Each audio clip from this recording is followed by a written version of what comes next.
कहता है कि संसद क्या कर सकता है, नागरिकता से संबंधित नियम कानून बना सकता है। और इसी भारतीय संविधान के अनुच्छेद 11 के तहत नागरिकता में नागरिकता संशोधन अधिनियम 1955 लाया गया। और जो 1955 नागरिकता संशोधन अधिनियम 1955 जो लाया गया, इसमें यह बताया गया कि भारतीय नागरिकता कैसे प्राप्त की जा सकती है, यानी भारतीय नागरिकता हम कैसे प्राप्त कर सकते हैं। तो यह भारतीय नागरिकता को किसको, भारतीय नागरिकता को प्राप्त करने की 5 शर्तें बताता है, 5 शर्तें बताता है। 5 शर्तें क्या करता है, बताता है। वो 5 शर्तें कौन कौन सी है उसको हम लोग देखेंगे। तो देखो, पहला जो शर्त ये बताता है उसमें ये कहता है कि जन्म से, ठीक है ना।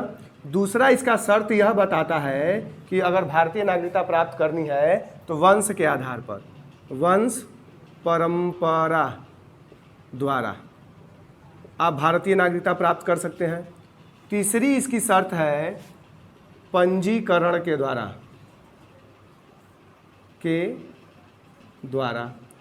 और चौथी शर्त है इसकी देशीकरण द्वारा।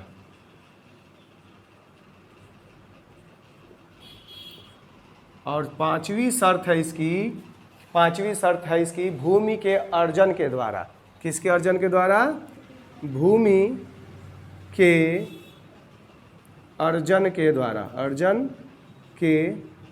द्वारा। मतलब नागरिकता संशोधन अधिनियम 1955 5 शर्त बताता है। इन 5 क्राइटेरिया को जो व्यक्ति फुलफिल करेगा उसे नागरिकता संशोधन अधिनियम 1955 के द्वारा क्या किया जा सकता है, भारत की नागरिकता प्रदान की जा सकती है। यानी हम इसको कह सकते हैं क्या, CAA 1955, ठीक है ना। अब देखिए, संसद इसमें क्या की है, समय समय पर बहुत बार संशोधन कर चुकी है, जिसमें 6 बार इसमें संशोधन किया है। कितनी बार, 6 बार इसमें क्या हुआ है, संशोधन हुआ है। और वो 6 बार जो संशोधन हुआ है उसको हम लोग देख सकते हैं, ठीक है ना। तो सबसे पहली बार संशोधन हुआ नागरिकता संशोधन अधिनियम 1955 में, वह था CAA 1986। इसको क्या बोला गया, सिटीजन अमेंडमेंट एक्ट 1986। फिर आपका हुआ CAA 1992। कब हुआ, 1992। फिर क्या हुआ, CAA यानी सिटीजन अमेंडमेंट एक्ट 2003। कब होता है, 2003 में होता है। फिर आपका CAA कब होता है, 2005 में होता है। कब होता है, 2005 में होता है। फिर आपका क्या होता है, CAA 2015 में होता है। फिर CAA 2019 में होता है। और यह जो 2019 आया, इस पर आप लोगों ने देखा कि बड़ा हो हल्ला हुआ था, बड़ा बवाला हुआ था, लोग धरने प्रदर्शन पे बैठ गए, ठीक है ना। तो भारतीय संविधान का अनुच्छेद 11 संसद को यह शक्ति देता है कि वह नागरिकता से संबंधित समय समय पर नियम कानून क्या करे, बना सके। तो उसी के तहत जो मूल नागरिकता संशोधन अधिनियम 1955 है, उसमें कुल 6 बार हम लोगों ने क्या किया है, संशोधन कर चुके हैं, जिसको हम लोग CAA के नाम से जानते हैं। यानी 1986, 1992, 2003, 2005, 2015 और 2019, ठीक है ना। और वो क्या करता है, यह चीज़ें इसी में कुछ ना कुछ संशोधन किया गया है, ठीक है ना, समझ में आ रहा है। अब देखिए, जो नागरिकता संशोधन अधिनियम है 1955, यह कहता है कि जन्म से नागरिकता दी जाएगी। तो इसमें यह कहता है कि कोई व्यक्ति जिसका जन्म, क्या कहता है, यह कहता है कि कोई व्यक्ति जिसका जन्म 26 जनवरी 1950, कब, 26 जनवरी 1950 को हुआ हो, 26 जनवरी 1950 को, या उसके बाद हुआ हो, वह क्या होगा? भारत का नागरिक होगा। बाद हुआ हो, वह भारत का नागरिक होगा। कहने का मतलब क्या हुआ? जब संविधान लागू हुआ या उससे पहले जो व्यक्ति भारत में जन्म लिए होंगे या संविधान लागू होने के बाद जो व्यक्ति भारत में क्या होंगे? जन्म ले चुके होंगे, वह जन्म से भारत के नागरिक कहलाएंगे। समझ में आया? अब देखो, इसके दो अपवाद हैं। इसके क्या हैं? इसके दो अपवाद हैं। अपवाद का मतलब, दो अपवाद है। कहा जाता है कि पहला अपवाद ये कहता है कि जो विदेशी राजनयिक हैं, जो एम्बेसडर हैं, जैसे अमेरिका का एम्बेसडर है, भारत में अपना दूतावास खोल रखा है और रह रहा है, अगर उसका कोई बच्चा जन्म लेता है भारत में तो उसे भारत की नागरिकता नहीं दी जाएगी। तो पहला अपवाद क्या है? विदेशी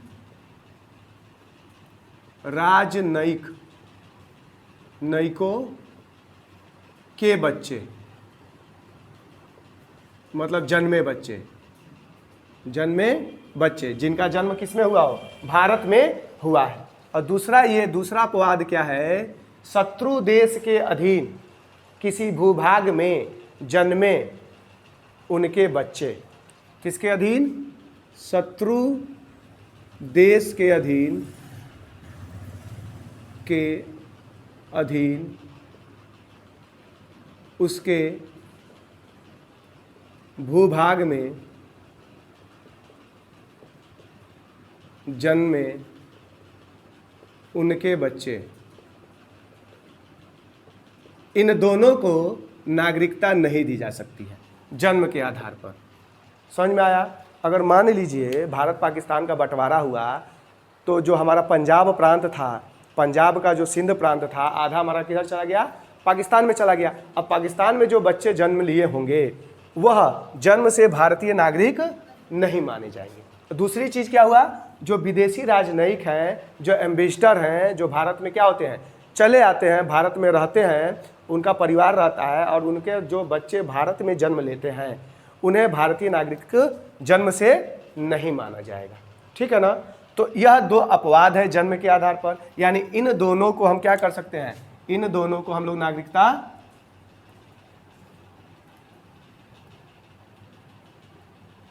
नहीं दे सकते हैं, नहीं मिल सकती है। यानी इनको हम नागरिक नहीं मानेंगे, यानी इनको हम भारत का नागरिक नहीं मानेंगे जन्म के आधार पर। समझ में आया? कोई दिक्कत? ठीक है ना?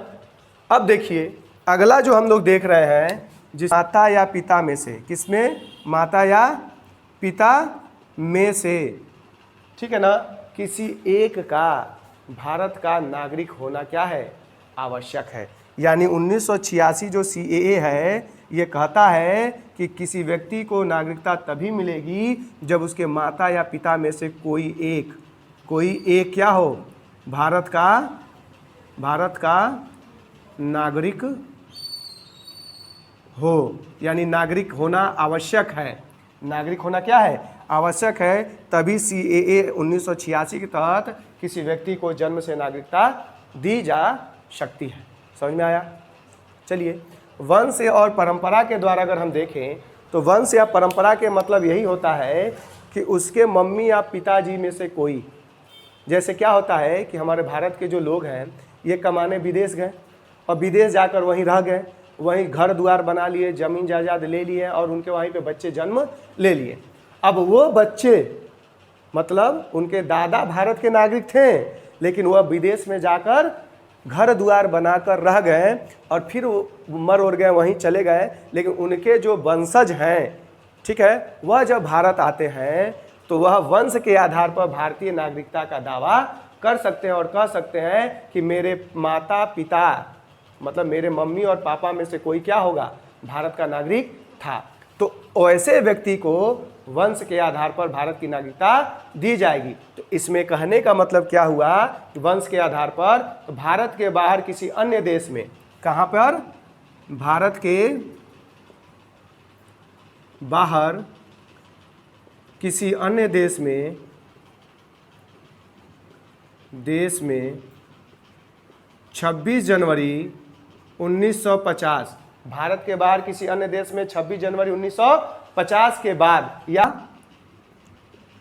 उसके बाद जन्म लेने वाले, उसके बाद जन्म लेने वाले व्यक्ति, उसके बाद क्या, जन्म लेने वाले व्यक्ति, जन्म लेने वाले व्यक्ति यदि उनके माता पिता में से, कौन व्यक्ति, यदि उनके माता या पिता में से कोई भारत का नागरिक हो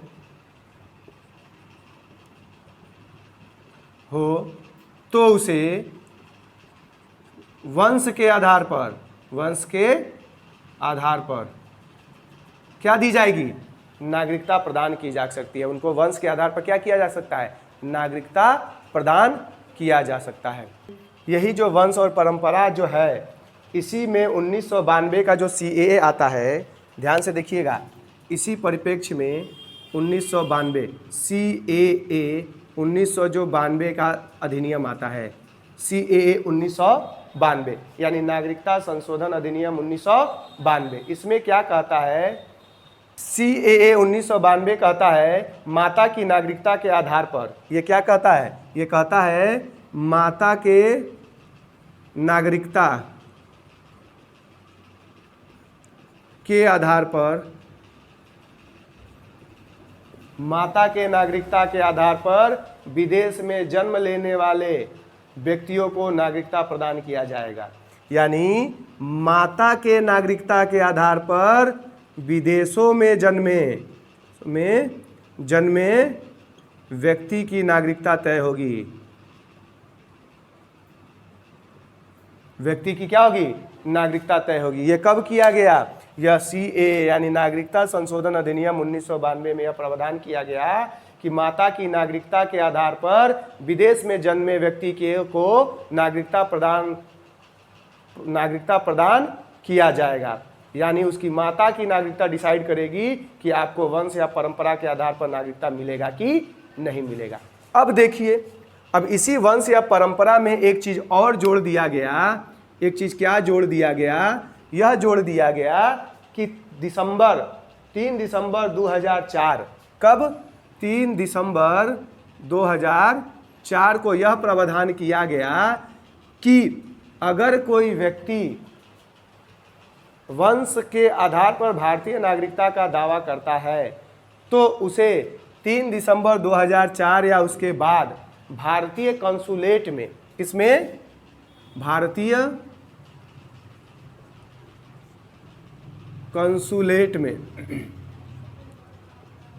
क्या कराना होगा, पंजीकरण, जन्म का पंजीकरण। किसका पंजीकरण, जन्म का पंजीकरण कराना आवश्यक होगा। जब जन्म का पंजीकरण हुआ रहेगा तभी वह व्यक्ति वंश के आधार पर क्या कर सकता है, नागरिकता का दावा कर सकता है। कहने का मतलब ये हुआ, बताना होगा कि हमारे वहाँ बच्चा, पुत्र या पुत्री ने क्या किया है, जन्म लिया है। तो जब वह वहाँ पे रजिस्टर्ड हो जाएगा तो वही बच्चा जब बड़ा हो जाएगा तब वह भारत जब आएगा तो उस आधार पर उसको, वंश के आधार पर उसको क्या किया जा सकता है, भारतीय नागरिकता प्रदान किया जा सकता है। तो यह कराना अनिवार्य हो गया है। यानी 2004 के बाद उन्हीं बच्चों को वंश के आधार पर क्या मिलेगा, नागरिकता प्रदान की जाएगी जिनका उस देश में पंजीकरण हुआ होगा। कहाँ पर, भारतीय कंसुलेट में, यानी भारतीय दूतावास में, या भारत सरकार को इसकी सूचना प्राप्त हुई होगी। समझ में आया। तो वही व्यक्ति क्या कर सकता है, वंश या परंपरा के आधार पर नागरिकता का दावा कर सकता है। समझ में आया। अब अगला है पंजीकरण के द्वारा। पंजीकरण का मतलब होता है रजिस्ट्रेशन के द्वारा। पंजीकरण के द्वारा क्या होता है, कोई व्यक्ति पंजीकरण के द्वारा क्या कर सकता है, इसमें कोई व्यक्ति चाहे वो भारत से पाकिस्तान का नागरिक हो, श्रीलंका का हो, बांग्लादेश का हो, अमेरिका का हो, कनाडा का हो, चीन का हो, कहीं का भी हो, कोई व्यक्ति, ठीक है ना, पंजीकरण के द्वारा भारत का नागरिकता ग्रहण कर सकता है। कोई व्यक्ति किसके द्वारा, पंजीकरण के द्वारा नागरिकता कहाँ की? भारत की नागरिकता, भारत की नागरिकता ग्रहण कर सकता है। क्या कर सकता है? ग्रहण कर सकता है। कोई भी व्यक्ति अगर उसने क्या किया हो, फॉर्म भरा हो और भारत सरकार से गुहार लगाया हो कि साहब मैं भारत की नागरिकता लेना चाहता हूं, तो भारत सरकार क्या कर सकती है?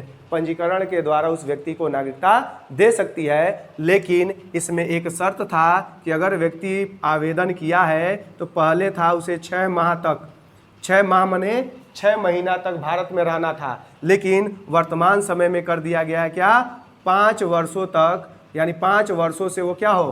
भारत में रह रहा हो।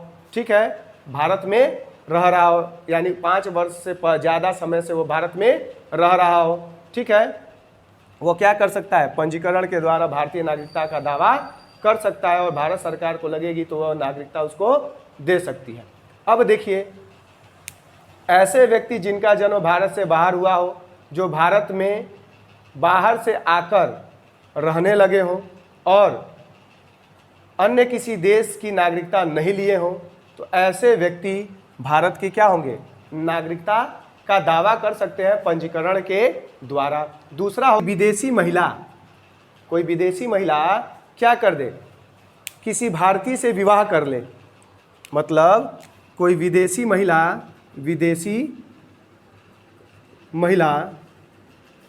क्या कर ले?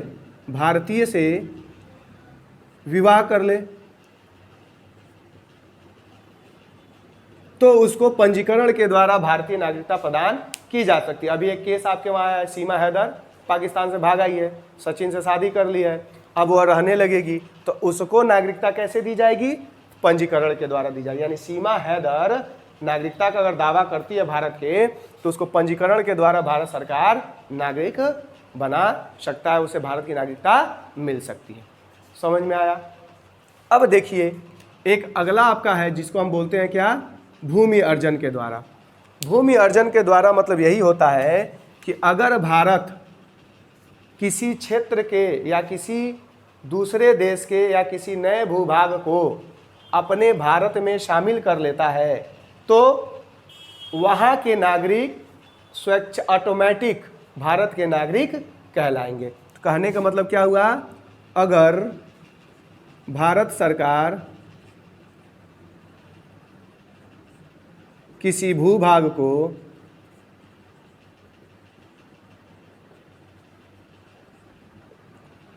भारत में मिला लेता है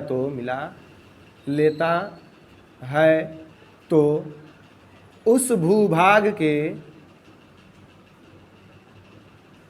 नागरिक, उस भूभाग के नागरिक भारत के नागरिक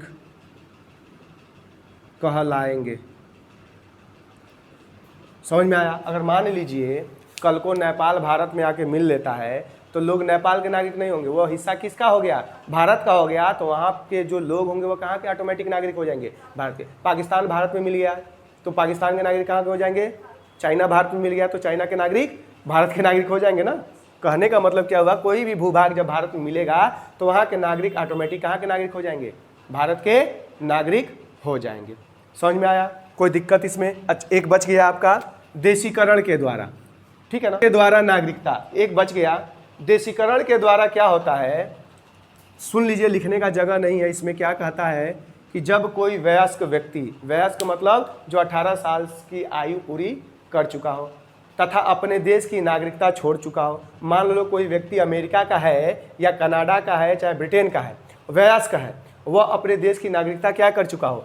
छोड़ चुका हो, और भारत सरकार को सूचना दे दे कि भैया मैंने अपने देश की नागरिकता क्या किया है? छोड़ दिया है और मैं भारत का नागरिक बनना चाहता हूँ। ठीक है ना? तो भारत सरकार क्या करेगा? यह देखेगा कि वह कम से कम 1 वर्ष तक भारत में रह रहा हो या लगातार 7 वर्षों तक क्या हो? भारत में रह रहा हो। और कुल मिलाकर यह पता चल जाए कि वह पूर्ण रूप से सशरीर वह भारतीय हो गया है, वह अपने देश के बारे में कुछ नहीं सोच रहा है और भारत के 22 भाषाओं में से किसी एक भाषा का उसे अच्छा से क्या हो गया हो, ज्ञान हो गया हो, तो ऐसे व्यक्ति को भारत सरकार नागरिकता प्रदान करता है देशीकरण के द्वारा। कहने का मतलब हुआ कि वह व्यक्ति है तो शरीर से विदेशी, लेकिन मन से, शरीर से, आत्मा से क्या है, भारतीय है। ऐसे व्यक्ति को देशीकरण के द्वारा भारत सरकार क्या करती है, भारत का नागरिकता प्रदान कर सकती है। कोई दिक्कत इसमें? तो ये हमारा पूरा क्या था, भारतीय नागरिकता संशोधन अधिनियम 1955, जिसमें नागरिकता कैसे प्राप्त होगी, भारत से जो विदेश के लोग हैं उनको भारतीय, उसमें 5 शर्तें बताई गई है और इन 5 शर्तों में जिस क्राइटेरिया में जो फुलफिल होगा उसे क्या होगा, भारतीय नागरिकता प्रदान की जाएगी। और इन्हीं नागरिकता संशोधन अधिनियम जो 1955 है आपका, इसी में समय समय पर कुल 6 बार क्या हुआ है, संशोधन हुआ है। और संशोधन संविधान में होता है अनुच्छेद 368 के तहत। संविधान द्वारा अनुच्छेद 368 में यह प्रावधान किया गया है कि संविधान संशोधन किया जा सकता है। और इसमें नागरिकता संशोधन अधिनियम 1986, 1992, 2003, 2005, 2015 और 2019 यह संशोधन किया गया है। ठीक है ना। अब देखिए, ये तो था हमारा नागरिकता संशोधन अधिनियम 1955। अब हम लोग अगला पढ़ेंगे कि नागरिकता का हम लोग अंत कैसे होता है। ठीक है ना। तो ये आप लोग एक बार नोट कर लीजिए, किसी को कोई डाउट है तो पूछ सकता है। ठीक है ना। अगला हम लोग पढ़ेंगे क्या, नागरिकता का अंत कैसे। ठीक है ना। तो इसे हम मिटा दे रहे हैं, लिख रहे हैं। ठीक है ना। नागरिकता का अंत मतलब नागरिकता हमारा कैसे खत्म हो सकती है, नागरिकता की हमारी कैसे समाप्ति हो सकती है। तो देखो, नागरिकता का अंत जो है यह 3 आधार पे होता है और ये मोस्ट इंपॉर्टेंट है। ठीक है ना। नागरिकता का अंत कितने आधार पर होता है, 3 आधार पर, यानी 3 आधारों पर नागरिकता हमारी क्या हो सकती है, समाप्त हो सकती है। ध्यान से देखिएगा, नागरिकता हमारी 3 आधारों पर समाप्त हो सकती है। ठीक है ना। पहला कि अगर कोई व्यक्ति किसी अन्य देश की नागरिकता ग्रहण कर लेता है, यानी कोई भारतीय व्यक्ति कोई भारतीय नागरिक अगर किसी अन्य देश की नागरिकता ग्रहण कर लेता है तो उसकी भारतीय नागरिकता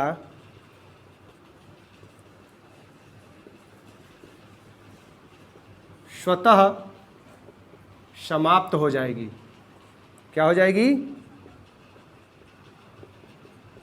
कहने का मतलब क्या हुआ, अगर कोई भारतीय नागरिक है, अमेरिका गया है और अमेरिका में ब्याह शादी कर लिया या वहाँ की नागरिकता ग्रहण कर लिया, तो उसकी भारतीय नागरिकता क्या होगी, स्वतः समाप्त हो जाएगी। समझ में आया। दूसरा क्या है, अगर कोई भारतीय व्यक्ति, अगर कोई भारतीय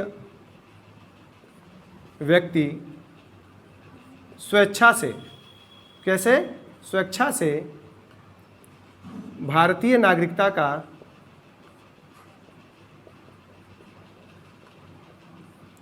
का परित्याग कर दे, परित्याग यानी छोड़ दे, तो उसकी भारतीय नागरिकता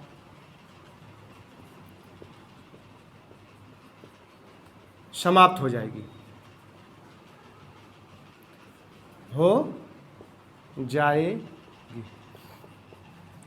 समझ में आया। अगर स्वेच्छा से क्या कर दे कि भैया अब हमको भारत में रहना होना नहीं है, अब मैं भारत की नागरिकता छोड़ रहा हूँ, तो वो भारत की नागरिकता क्या होगी, समाप्त हो जाएगी। और तीसरी चीज़ है, सरकार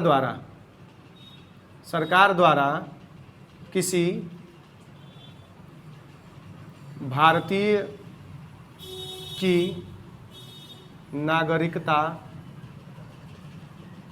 सरकार द्वारा किसी भारतीय की नागरिकता क्या किया जाए, उसको उससे वंचित कर दिया जाए या छीन लिया जाए, छीन या वंचित कर दिया जाए, वंचित कर देने पर उसकी क्या होगी, भारतीय नागरिकता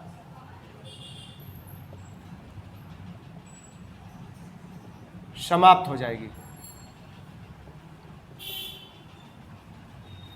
समझ में आया? सरकार उसकी नागरिकता क्या कर ले, छीन ले, तो ऐसे व्यक्ति की भारतीय नागरिकता क्या होगी, समाप्त हो जाएगी। इन तीन के अलावा और भी प्रावधान है। क्या प्रावधान है, सुन लीजिए। पहला है, संविधान के प्रति अगर कोई व्यक्ति अनिष्ठा अगर दिखाए, संविधान का पालन वालन न करे, संविधान को उल्टा सीधा भला बुरा बोले, देश के बारे में राष्ट्रीय एकता अखंडता को नुकसान पहुंचाए, तब भी उस व्यक्ति की नागरिकता क्या हो सकती है, जा सकती है। दूसरा क्राइटेरिया क्या हुआ, अगर हमारा किसी देश से युद्ध हो गया, अगर मान लीजिए चाइना से युद्ध हो गया, पाकिस्तान से युद्ध हो गया, तो शत्रु युद्ध के समय शत्रु देश की अगर कोई भारतीय नागरिक सहायता करने लगे तो भी उसकी नागरिकता क्या हो सकती है, खत्म हो सकती है, वो भारत की नागरिक नहीं माना जाएगा। ठीक है। अगर कोई व्यक्ति गलत तरीके से भारतीय नागरिकता प्राप्त हो गई हो और सरकार को पता चल जाए कि ये व्यक्ति गलत तरीके से क्या हुआ है, भारत का नागरिक बना है, तो भी भारत सरकार उसकी नागरिकता छीन सकती है। ठीक है ना। अगर कोई भारतीय महिला किसी विदेशी पुरुष से विवाह कर लेती है तो भी उसकी भारतीय नागरिकता क्या होगी, समाप्त हो सकती है। यहाँ तक कि अगर कोई व्यक्ति भारत का लगातार 7 साल तक या 7 साल से ज़्यादा विदेशों में रह रहा हो तो भी उसकी भारतीय नागरिकता क्या हो सकती है, समाप्त हो सकती है, यानी वह भारत का नागरिक नहीं रह सकता है। ठीक है ना। और एक चीज़ ये भी याद रखिए, जो देशीकरण है या जो पंजीकरण है, इसके द्वारा जो नागरिकता प्राप्त करने का जो शर्त है कि 5 वर्ष के भीतर किसी व्यक्ति को अगर देशीकरण के द्वारा, मतलब 5 वर्षों तक वो भारत में रह रहा हो और उसको देशीकरण के द्वारा भारत का नागरिक बना लिया गया हो, ठीक है ना, लेकिन उसके बाद उसको सजा वजा हो जाए किसी अपराध में, तो उसकी भारत की नागरिकता जा सकती है। अब हम आपको एक चीज़ बता दें, जो आपके फिल्म अभिनेता अक्षय कुमार थे, ये कनाडा के नागरिक थे। इन्होंने 15 अगस्त 2023 को पंजीकरण के द्वारा भारत की नागरिकता क्या की है, ग्रहण की है। अगर हम देखें तो इन आधारों पर भारतीय नागरिकता हमारी क्या हो सकती है, जा सकती है।